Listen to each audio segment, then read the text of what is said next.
whatever you want to be and whatever you want to do, meditate on that, be that, and feel that now, like right now in December, because it's like we're only a month out from a whole new year. So I feel like just be in the now and be grateful for whatever your desires are, and they will come. And I want to say that to all people, especially my black people, but all people, but especially black people, because I feel like we don't know that information and we need to. And if we're in the now, like being grateful, understanding, like, all right, for instance, bro, if you want to open a store, you see your store, you visualize it, you're in it, you're grateful in it, like now, all December, all January, all, like, just keep it going and just watch. What's going on, world? Jack of all spades CLT, back like a name on a jersey. Yes, you can tell I haven't been here in a while, but I am the beloved one. Hold tight, Blue Water Banks.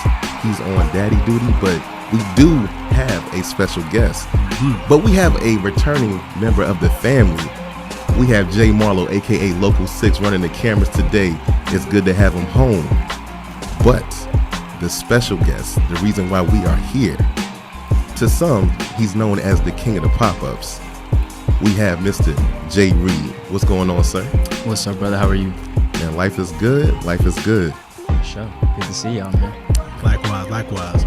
Well, I'm YBB. No, that's not good, brother. Introduce my boy. Yo, we rusty in it. You missed out on the last couple podcasts, so you got Mr. Flow. But yeah, it's your boy YBB, proud of Africa. Shout out to all the diaspora.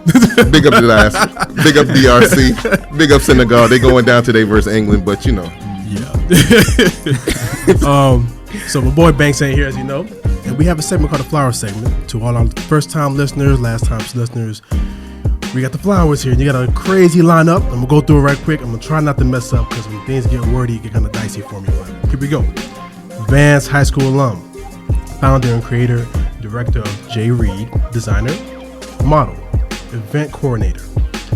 You are also an entrepreneur, consultant, streetwear educator, production company co-owner, youngest brand owner for social status, featured on World Soccer Magazine, Clico Conversations, Queen City Nerve, and the SouthGotSomethingToSay.com. That lineup, man. Speak to us about your journey right quick. Wow.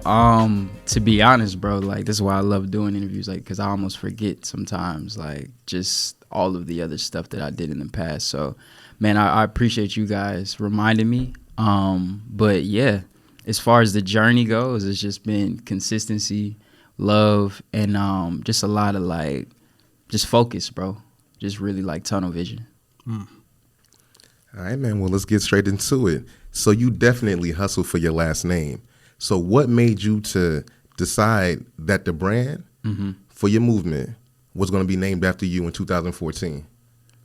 So back then, it's interesting. I was like shopping at J. Crew a lot. I was shopping there. I was like really like into like American, like Ralph Lauren, J. Crew, Banana Republic. So when I was like getting out of modeling a bit and actually starting like a brand, I always knew, and I knew the biggest brands always made their last name a household name. So for me, it was pretty easy. I had a couple different names that I would, start to think about, but J Reid would just always click best for me. And Ralph Lauren is always somebody that's like, I mean, it's a good blueprint for somebody that wants to use their name. So I just stuck with that. And like I said, I was shopping at J. Crew a lot, so it was just a no-brainer for me.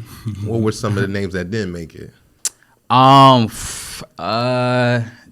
what were some of those names? I used to go like by Steez, little stuff like that. Like, I don't even remember. I would play around with like Christopher. I still might do a brand called Christopher Reid. That's my middle name. So it's like, I would always want it to be very like clean and not even just American, but back then that's the kind of direction I was thinking about. All right. So taking it further back then, so what did you see in the streetwear game that was missing that wanted you to start expressing yourself through your own pieces? So for me, I saw a gap in my city, then I saw a gap in design. As far as design, me and my tribe, very spiritual.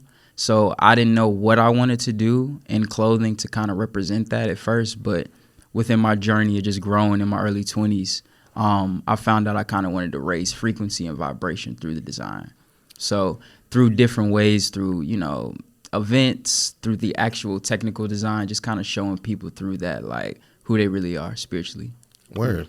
Look, Segway King, this boy, no, he's been paying attention. So the next question was, enlighten Jack of All Spades Nation on your concept of high vibrational design. So it's not even like a cap. It's kind of just the reminding of self. So when I put something like your aura, if I put something with your brain, or if I put something like, even if it's like cells or your skeleton, it's nothing to like confuse. I just want to remind your spirit and in your subconscious, like, who you really are. And I like to put like a twist of, good design, some Japanese aesthetics, and like what I've actually been through in life through there too. But the gist of it is just to remind yourself, you know what I mean, of who you actually are as a human in spirit. Dope. You feature the likes of Jay-Z, Malcolm X, Lauryn Hill on your tees. Speak on how the culture inspired what you create. Back then, yeah, it was just people I looked up to, and it's honestly, now that I'm like realizing all of these people are very powerful and had a statement spiritually and morally. But I didn't really realize it back then, why I was kind of like attracted to these people, of like putting them through, my design. But right now it was just like okay, I understand like Jay-Z, his purpose. I understand Lauryn Hill's purpose. I understand different people like that. And that's probably why I was attracted to put them on like T-shirts and stuff like that when I was younger. Full circle moment. Yeah, like I didn't even realize it until just now. But it's people I looked up to and didn't really realize subconsciously like why. But now I kind of do. Now, one of your many calling cards is the use of rhinestones on your garments. Did you anticipate it taking off like it did? Well, no and yes. I knew, I saw the design, and then I was like, I know nobody on earth is doing this right now as far as the aesthetic. Now, when I first saw the rhinestones come in, I knew it was going to take it to another level, because I never really saw that on rhinestones. But when it came in, yeah, I was like, yeah, this is going to go for sure. People's eyes are going to pop when they see this, and then their spirits are going to be like, I don't know why I like this, but I want this. So I knew that just on a spiritual law tip of what I was putting on there. But also I didn't know it was going to go that crazy. I just knew it was going to be powerful, because it was not just a screen print. It was actually something that like glowed on you, Now, the process of making that shirt, was it a tough process, or was... Yeah. Because rhinestones. Yeah, it took some time to develop. It took about 3 or 4 different, manufacturers to kind of get right. But once I did get the sizing and the amount of rhinestones, and then when I manufacturing the pricing, it's a lot of logistics to go behind it too. But it took a couple trials and errors to get through there, but we got it. Now, before you put it out to the world, was there ever a thought that people wouldn't receive your vision? Yeah. So for me, yeah, I would always dial back my designs and different things, because I would think the world really wasn't ready, or people wouldn't understand it, or they would think I was weird, or it was just a bunch of insecurities, to be honest. But now I'm not really in that space. But at first it was like, yeah, I don't think people are going to understand this, so let me just dial back, release some logo stuff that they know and they understand, and like, which is very branded, but at the end of the day, it's not like purpose for me. But yeah, that's definitely something I thought at first. But now, since we put it out and we've seen the success, and I don't really have that fear at all. Got you. Like we mentioned in the flower section, you're the king of pop-ups, right? Share your process of executing a dope pop-up experience. That's interesting. So, like we were saying earlier, it's like I saw a space that needed to be filled here. And I had like older, I don't even know if you call them mentors, but just older people in the game, like Anwar Carrots, Fonny, Joe Fresh Goods, that would like tell me like, yo, you're in a pocket and what you want to do is cool, but you need to find out what you need to do for the community of your city. So I saw that like my bro Fonny was doing a lot of pop-ups, and he was just like, yo, you need to like figure out how to like incorporate that in Charlotte.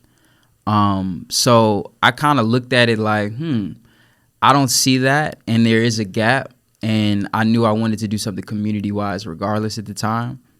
So I was like, all right, let me try to niche and kind of separate myself and get a sponsor. So I would go to like Rita's, or I would go to like an ice cream spot and be like, hey, like all of these kids around these neighborhoods around your area are going to come to this pop-up. If you give me like a couple like cartons or whatever they had product-wise, they'll come and buy all week. I know it. And it happened. So they would give it to me, they would try it out, and then I would throw a pop-up as a sponsored, like, you know, connection to the event as an incentive. So I would kind of look at it like that as like a community aspect, and then I would teach something as well. So at first it was just pop-ups, and then I had a relationship with Social Status at the time, and they were opening Be Social. And that's like their community space. So I kind of took advantage of using that as a platform for my IP and got consistent. So that's kind of the base of like how I built it. But as far as why I did it was just community aspect. And I just had examples that people showed me like, okay, this is what you need to do, and this is all you need to do. And I just literally listened, bro. Like, it wasn't that simple for me, or hard for me, excuse me. Now, going back to what you just said as far as that teaching aspect, like, education is key. I'm an educator in my day job. So when you're bringing people to the pop-ups, and you said as far as like teaching, what were some of those earlier things that you were giving back to the community in your realm? So at first I was doing like screen printing workshops. So I was just showing people like, cause that's what I was doing at the time, was screen printing a lot of t-shirts, releasing them, sweats, different streetwear accessories like that. And I was like, well, I know it's crazy. Shout out my boy Dave Has Wings.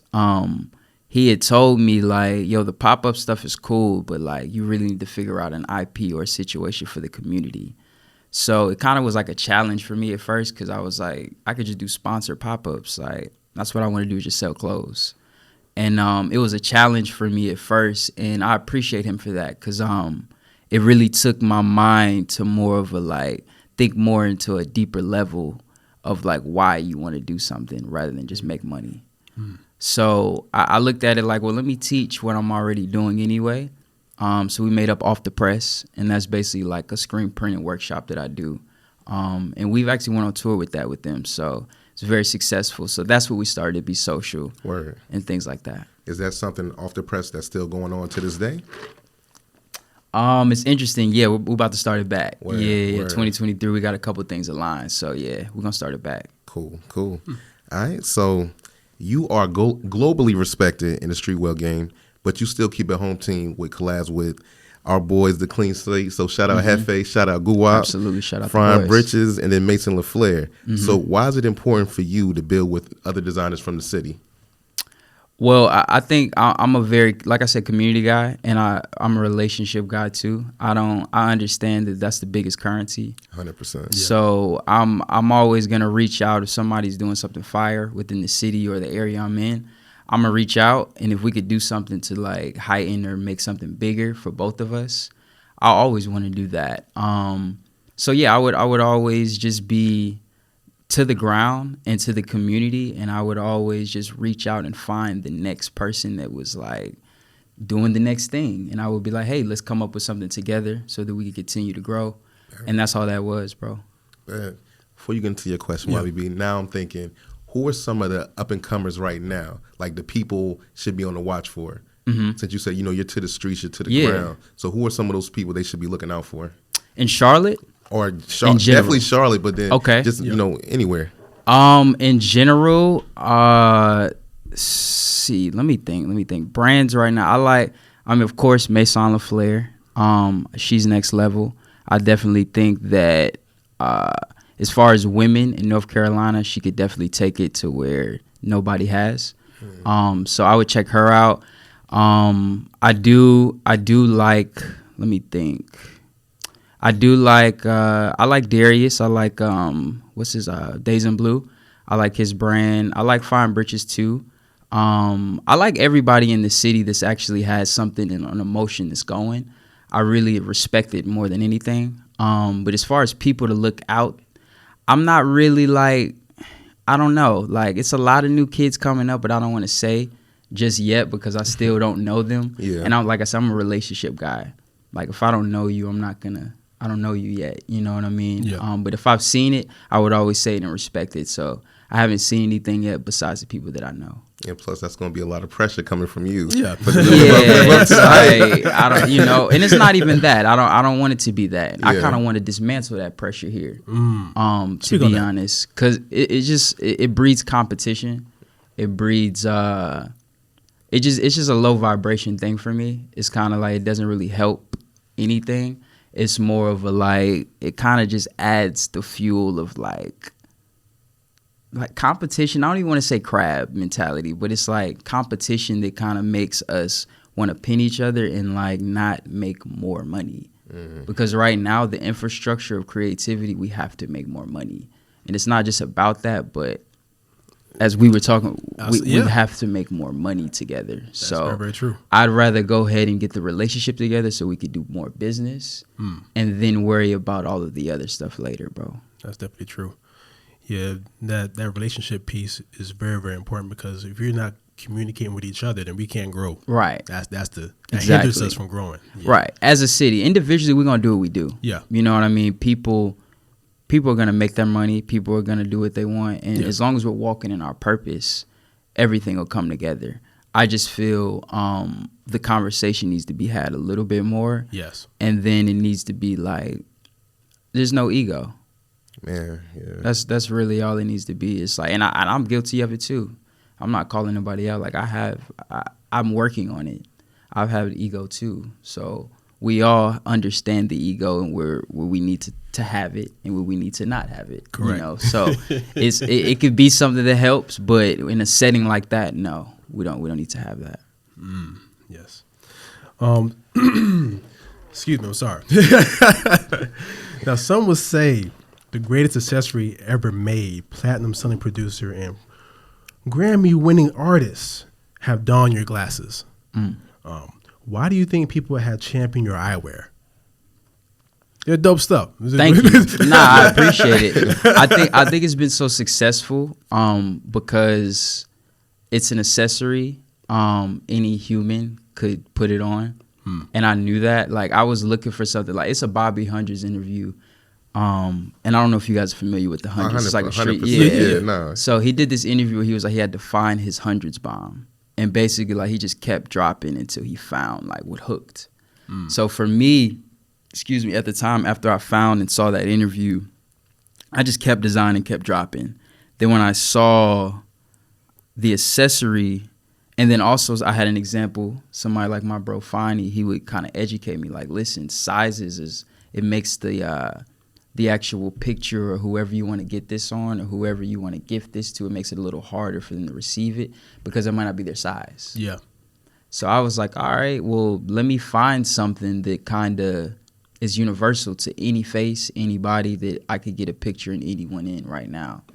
And shout out to my other brother, too, Miles, who connected me and who is a producer in Atlanta. This is my brother. And over the years, I would just be with him, different studio sessions, different places, and like just connecting with people. So that's how you would see those connections happen. It would just be over the years organic, like going to the studio with my bro or just meeting or moving around with Fani. And that's kind of how that happened. But as far as how successful it is, I think it's because of the consistency and because it's just something that any human could put on. And then I was consistent with the actual event, the dropping, putting them in stores. I think the progression, people are like, okay, cool. Like, I'm going to keep buying into this because it keeps going up. So when I hear you talk like that, I think of a Jay-Z lyric. And he said, a CEO's mind, that marketing plan was me. And just looking at some of your marketing stuff, it do go crazy. So Thank you. How do you get to that point? Like, is there a team with you or that's something that spawns up here and you're like, you know what, let's try this out? So no, it's a team effort too. It's not just me. Like, it'll be my girl, it'll be my friends, it'll be, you know. Shout out Meredith in the back. Nah, for sure. For sure. Like, we ain't gonna forget you. Nah, for sure. Like, it'll be different people that surround me that kind of just influence. And I'll just run things by. I'm a very like, am I tripping type of guy. Like, how you feel about this? Like, what's your opinion on this type of like person? But I'm still probably gonna choose what I want to do regardless. But it's like I like to get that feedback sometimes. But as far as marketing goes, like I'm really into it. Like I actually had like different gigs and jobs and classes that I've taken based on marketing. So I'm really into like a product or anything that we can sell and like not even just sell, just produce and like help the world with, and how to market that in like the best way and at the highest level too. So that's my goal, is like whatever we could do to make it the highest vibration and the highest level of marketing, I'm gonna always try to do for sure. Word. So I got something else that you sparked on me before we get to the transition. When you spoke of Bobby Hundreds, so I'm thinking about like that era and like the era before. So for me, it was academics clothing. Like that was the big thing for me. So who were some of those brands that kind of started putting you on this path? So like academic. I mean, like it's still OG. But back then for me, it was like, you know, you got your South Poles, Sean Johns when you're young. But when I first started identifying myself, I'm gonna be honest, like graduation like changed my life. Like a lot of folks' lives. Nah, it's actually true. Like when I was a kid, like that album really like shifted my perspective of like everything, design, streetwear, clothing. So that era for sure. So you, of course, you know, you got the Babes, you got the Negos, you got all of the obvious people, Pharrell. But as far as brands, you got the Hundreds, you got 10 Deep, you got 10 Deep. Let me think. Even like American Apparel back then, Social Status, like, or Flavor Factory back then. Like I'm from Charlotte, so it's like I'm born and raised in Charlotte. So I was, if you didn't go to Concord Mills or if you didn't go to Northlake to Polo, Ralph Lauren, or if you didn't shop online at like Uniqlo or BBC, which I was doing, you went to Flavor Factory. So I guess that's like a full circle moment for me too, like actually manifesting. Like I didn't know I was gonna be working with this company, but shopping there as a kid. You know what I mean? Going to get my ice cream and BBC from there because I didn't know anywhere else to get it. You know what I mean? In person. So those brands, but it's like, I think it's just more of the lifestyle aspect for me. Cause I got into like Hollister too. I got into like Abercrombie, J. Crew, American Wear. So my style's been very like transitional. Cause then I got into like thrifting. I got into like real like prep wear too. It's just, I'm all over the place sometimes. That's why I mix it together randomly. But it wasn't like per se brands. It was just lifestyle for me. Like brands now that I look up to, or you know, like Wacko Mari. It's like a bunch of Korean and Japanese brands that like a lot of people don't know, and some people do, but America is not really privy to as much. So it changes, bro. But the lifestyle aspect is what I really I'm into. So hearing you say that, man, so I missed the rugby series from, you know, Polo Ralph Lauren. So whenever you put out a rugby, please let me know. I got you, for sure. All right, so let's get into this transition, man. So there's this tweet from December 26th of 2021. Don't be looking like that. Everybody think we're going to get canceled. Okay. Nah. It's always on a positive tip. Okay. So the quote or the tweet that you had was, "We are made for progress and improvement. Every person contains with them the capacity for endless development." Speak on that. That's interesting. I was deep that day, I guess. Clearly deep. So basically, it's just the same thing. It's just like understanding who you are and what you are, and that you are unlimited potential. I'm into like universal law. I'm into like, no self-limiting like comments, beliefs, anything like that. And you know, we all go through, but you have to remind yourself. And that's what I try to do through design. So, you know, even if you see my clothing, you don't see me, like, just know that. Like, even if you haven't, whatever day you haven't, just remind yourself of like who you are really, and that you don't have any limits. So that's basically in a nutshell what it is. I ain't gonna go crazy deep, but it's like I'm gonna go ahead and test you to go a little bit deeper then, because like I said, I'm an educator, and especially for Black and brown educators, this whole thing about the imposter syndrome. Okay. But hearing you speak and maybe we're on the same frequency with this, but Mm-hmm. I don't believe in imposter syndrome. If you know you have greatness inside of you, I can navigate white spaces and they Right. can say whatever, but I know who I am. I know what I bring. Right. So when you say knowing Yeah. yourself, how can somebody tell you you're lesser than? Yeah, and that's the thing. It's like we're already we're programmed, and then they're trying to keep us programmed with everything that we have going on. So you got to just realize, and for me, I'm very disciplined. Like I had to though. Like me and my bros, we had to like in 2020 or into 2019. Like I don't know if y'all know Nigel. He's a musician here. I know I've seen you around. Yeah, you probably know Nigel. So he's an engineer here, one of the best engineers here, and artist. And my other bro Miles, who's a producer. We did this 60-day like subconscious reprogram. So basically it's like for 60 days, because you know anything you can break in a 21-day stretch. Any habit, any paradigm, regardless. So we did a 60-day stretch of like fasting on social media, no negative like thoughts, comments, our diet, kept it very alkaline, even weed. That's one thing I'm working on. Like fasting on the weed too sometimes. It's like different things. It's like no alcohol, just really cleansing everything about you. And for me, we were putting only positive, and not even for me, for all of us, we were putting only positive like content in our subconscious. So it really shifted the way you'll think, because everything you do is literally just like a paradigm. It's a repetition of just like habits of, just like when you wake up, you're going to do the same thing. You're going to brush your teeth. You're gonna, whatever your routine is, it's a paradigm. So for us, once I found that out, I was like, okay, it's things that I'm doing I don't even understand I'm doing on a like repetitious level. So let me change the paradigm. Let me change the frequency of like how I'm even thinking about it. And then things will become more on autopilot for me. And that's how it started, and now it's how it's going. Because I'm kind of in that, I guess, still mode. You know, you still sometimes you do, like for instance, like I might eat salmon if I'm alkaline. Like little things like that. But it's like, bro, you really got to remind yourself of like who you are daily, because back to the conversation, what you were saying, it's so many distractions and different things. Yeah, and it's like if you don't ground yourself, somebody will or something will. You know, Message, golly. Yeah, that's how I feel. No, you're right. You know, You're definitely right about that. That's crazy.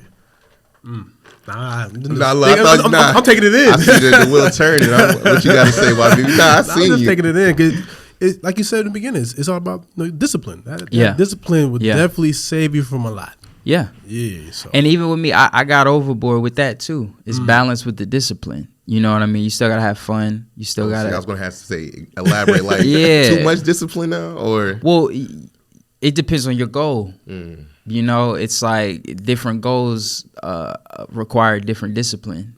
To me, maybe I don't know. I just feel that way. That's but it depends on your goal. So, but whatever your goal is, you still got to remind yourself to have fun. You still got to love what you're doing. You still got to like enjoy it, or you might as well just work. You might as well just be frivolous and have fun and fuck it all up. You know what I mean? If you're not actually gonna like care.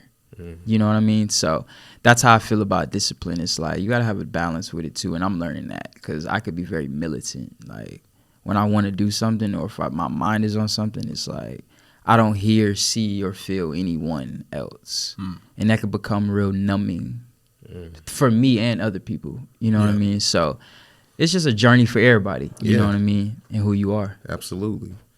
All right. So what will be the title of your speech that you give when you are the keynote speaker for the Wilson College of Textiles? You just manifested that. That's hard. Come on, man. That's what we do here, Jack of all spades. The question was, what will the speech be called? Yeah, what's the title of that speech when you're the keynote speaker? How to efficiently raise the frequency through design. Yeah. So go ahead. Manifestation is real, right? I love that. What's the date? What's the timeline? Go ahead, put it. So we'll do summer 2023. Yeah. Okay. We'll do summer 2023. We'll put that date out in the universe. I like that. Nice. I like that. Now, big up to all our queens, and you especially value the opinion of women when it comes to your craft. But what are some of the gems women are giving you in general for life? Some gems women have given me in life. Mm-hmm. That's interesting. My mom, it's one that my mom always, I don't know what this is going to be. My mom would always be like, don't trust a big butt and a smile. Like, ever. Like, never. But it's like, I know that's kind of like, but it's deeper for me. It's like don't trust or it's not even don't trust, just understand and watch out for the like facade of everything.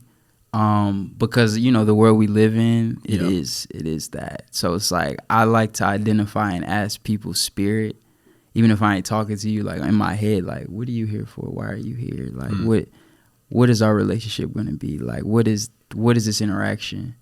So that's something my mom always taught me, and I know that's very like it could be like very funny or cliche, but it's deeper for me. Nah, I see what you're saying. You know what I'm saying? It's like, not just for a stance for women. This is it's just like life Gotcha. situation for me. But it's other than that, like my grandma would always tell me to just like save your money because it'll save you. Mm-hmm. It would like be efficient. Be the change you want to see.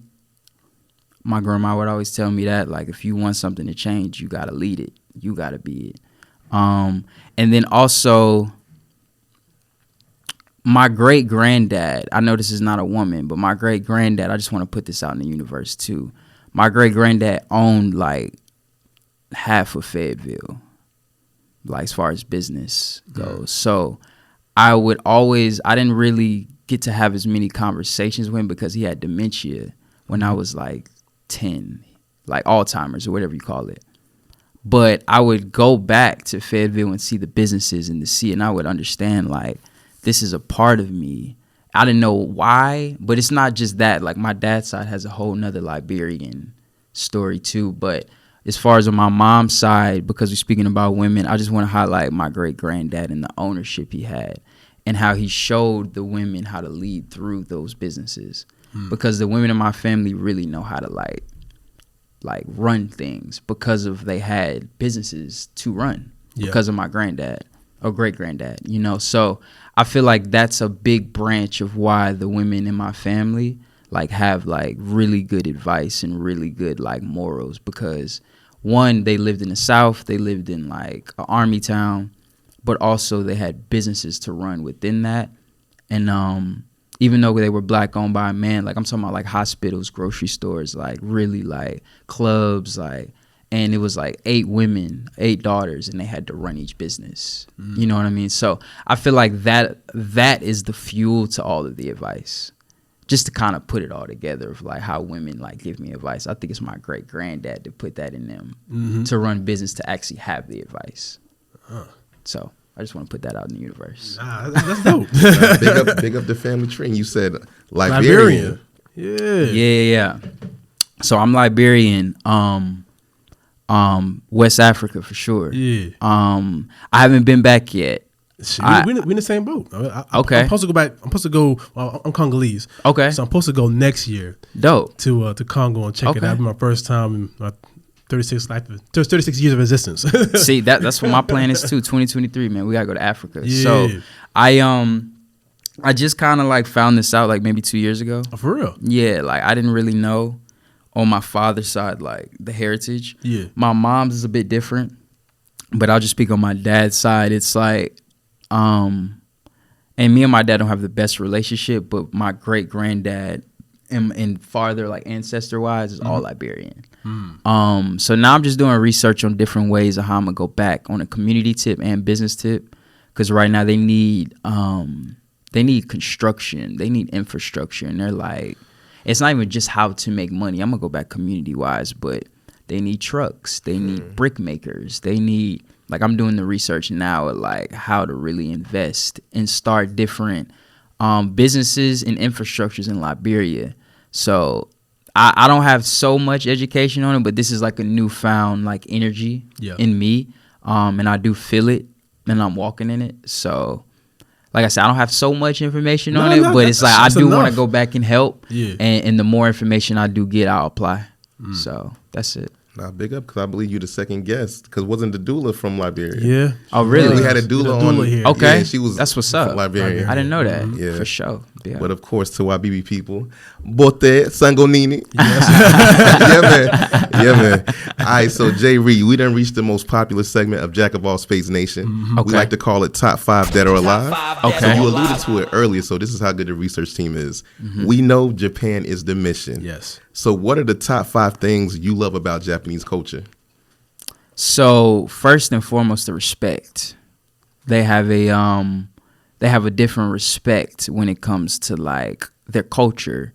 Like they're gonna sit down. There's no TV. They're gonna sit down. They're gonna talk. Their family gonna sit down and like prepare their. It's like a respect thing. Someone's talking to you. You know how we'll get on our phones. Yeah. Like it's not a thing over there. Like it's like they might slap you. Like, you know what I mean? Like it's different. So, and not to go like that, but it's just disrespectful. Yeah. You know what I mean? So that, and then also the level of design, it's the best to me. I know me and my girl argue about this all the time. I think it's the best in the world. Personally, Design when it comes to clothes, the design period. everything. Everything. Okay. Technical, Architecture, yeah, it's just everything. And maybe it's just because I grew up looking at things like that as a kid that I'm influenced by it. But like, I think the design element is another reason. I also feel I'm not big into technology because I understand what it does to the spirit of a human. But I do respect where they have taken it and how to help their city or country with their technology. For instance, like the bullet train. It's like that's the obvious one we should have in America. Like I don't see why we don't have that. We're trying it's to clear, emulate like it, but you can get from here to New York in 15 minutes if you know what I'm saying. Like things like that. How many points was that? What else do I love? I think it was 3. That was 2 points. I was 3. So I think that's really my top 3. It's like the technology, the design, and the respect is something, and it's not over Liberia, Africa. Let me just say that first. Gotcha. Home team. It's not that. It's not that. It's just more of a like I respect it, you know, and I haven't been to Liberia, Africa to actually understand. So I just want to put that in the universe too, because everybody like, bro, like it's like nah, like I'm gonna stay true, but that's what I'm influenced by. I love it. You know what I mean? So yeah, that's why I love Japan. Those top 3 reasons. how many times have you been over there? No. You haven't been yet? I'm going. I'm literally about to go in like a month. Word. Wow. So that's what I'm saying. Like this is all just like influence of just people. I have artists, and I've sent things over there. I had an artist who wore my shades on their mixtape cover. Like Japanese people. Like I have stores I'm talking to. I have relationships. It's just more of a like getting over there, and that's my biggest thing right now in life. Is like all these relationships that I have, like going and like developing and planting the seed in person. Oh yeah, You know? I'm with you on that. Those will take you far. Right. All right. Well, J Reid, man, shout out all the socials so Jack of All Spades Nation and anybody who taps in can find you. Yeah. Absolutely. So IG is j.reid_. And TikTok is the same thing. It's interesting to say that. It's wild. But yeah, TikTok is the same thing. And yeah, bro, like website is jreid.us. We got eyewear on there right now. We're about to and also too, we just were in a Google commercial about 2 weeks ago. So Nice. I'm about to Big do up. Thank you. So we're gonna do a restock, and we're gonna do something big for 2023 as well. Damn, Jack of All Spades Nation. So I have to say this also. Throughout the whole interview, the way my mind works, I'm like, what is the books, what is the literature that you have been on to kind of shape you to this mindset? Because, I'm all about, I think, being present speaks to a lot of what you're speaking about, high vibrational. If you're present in this actual moment, you giving it your full attention, you can be high vibrational versus thinking about what's going on later or what's happening behind you. Yeah. But fully being present in this moment keeps that frequency high. So what's some of that literature that's shaped you? So it's interesting. It's okay. This is gonna be a long one. So it's like, it's not just like literature. It is literature, but it's tribe. I have a spiritual advisor. I have a godmom who's, and it's just my tribe. I've been around people that I grew up with who are on the same frequency, and we all understand our purpose. Now, as far as people other than that, there's like Bob Proctor. There's like Wesley B. Virgin. There's, of course, the obvious Napoleon Hill, Think and Grow Rich. There's Florence Scovel Shinn, The Game of Life. That's a book. I'm into right now. There's also people like Billy Carson, 19 Keys. Like all these people, that's all I consume like all day. Like I don't really do Netflix and like all of the other, like I kind of just keep watching this because it kind of feeds me more spiritually and energetically. And that's what I was talking about with the consumption part earlier, just like mental fasting and feeding your mind something that helps. But as far as people, Abraham Hicks,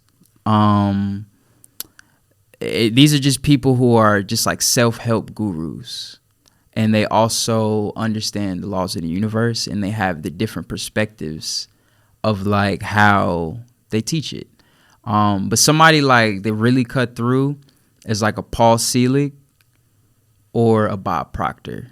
And it's interesting. It's like, you know, they're both white, and it's interesting.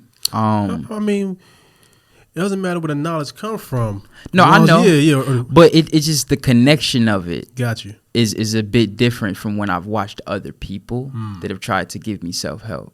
Like Tony Robbins, it doesn't connect to me. Oh, okay. You see what I'm saying? And it's no diss to nobody. I'm just saying that like it just connects.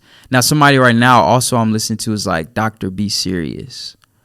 You should check him out. He's you know who Dick Gregory is? Yeah. So he's like a mentee of Dick Gregory. Okay. Yeah, like but that's somebody that I just got into maybe about 3 days ago.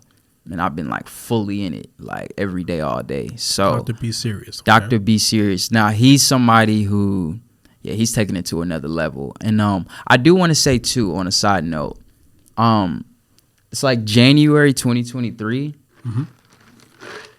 I'll just say in a universal tip, it's like whatever you want to do, whatever like your desire is, like the star Sirius will be in line with Jupiter. And if you have melanin in your body, your third eye will be crystallized to a different level. So I'm saying the background so people who do understand that know that, but also just be grateful and in the now of whatever you want. And I feel and I believe it will come 2023, period. It's a different energy that's coming. And what I'll say is like 2019 was something like Dick Gregory said this, like 2019, it was all going to like fly open. 2023 is like the rectifying. And as you see with the pandemic and the lies and the Kyrie, Kanye thing, you know, it's getting a little weird. It's not even weird. It's getting truthful, but it's getting a little weird for everyone else. So I would just say like, you know, whatever you want to be and whatever you want to do, meditate on that, be that, and feel that now, like right now in December, because it's like we're only a month out from a whole new year. So I feel like just be in the now and be grateful for whatever your desires are, and they will come. And I want to say that to all people, especially my black people, but all people, but especially black people, because I feel like we don't know that information and we need to. And if we're in the now, like being grateful, understanding like, all right, for instance, bro, if you want to open a store, you see your store, you visualize it, you're in it, you're grateful in it, like now, all December, all January, all like just keep it going and just watch. It will happen. So I just wanted to say that because I know a lot of astrology things that are going to come 2023. So it's been exciting. Man. So, man, you're spitting, bro. The nation already knows. We close it out with, you know, having the guests say some parting words. But that's like parting words enough. Yeah. You done gave a whole sermon in it. Nah, we appreciate And I didn't say this in the beginning, which is what I always say. We appreciate you making time for us. Yes. Yeah. But at the same time, the knowledge that you've bestowed on our ears that everybody's going to hear. Yeah. Somebody needed to hear that message, especially with this episode coming out December 9th. December 9th. They have the whole month to manifest this and get ready for 2023. So it's just, you know, divine timing. Yes. But it's God's work, bro. Yeah, man. Yeah, I appreciate that, man, for sure. So, Nation, you've heard the mighty words of J Reid. And after you said 19 keys, I was there with you. I'm like, this boy on that 19 keys. For sure. So big up 19 keys. Big up Ash Cash. Absolutely. Big up the whole EYL universe. Yeah. We definitely, like, we stand on their shoulders because we appreciate everything Yeah. they've done for the culture. Yep. But he told you where you can find him. Yeah. You know where you can find us. Jack of all spades CLT on IG. Pretty much on everything: YouTube, Spotify, Apple Podcasts, Google Podcasts. One time for Audible, iHeartBreaker. We never forget Breaker. As always, I am the beloved one, which I will not forget. The Pride of Africa this time. It's your boy, the Pride of Africa. Shout out to all the diaspora. Good to have J Marlo Loco 6 back. Absolutely. J Reid. So, Nation, you know how we close this thing out. Y'all didn't do a good job of it when I wasn't here. I just want to put that out there. I'm gonna put that on wax. You're good with that. We Come on, terrible man. at closing things out. One time for a Tribe Called Quest. Yes. Rest in peace, Fife Dog. Tell your Rest in mother, peace. tell your father, send a telegram, and we out. For sure.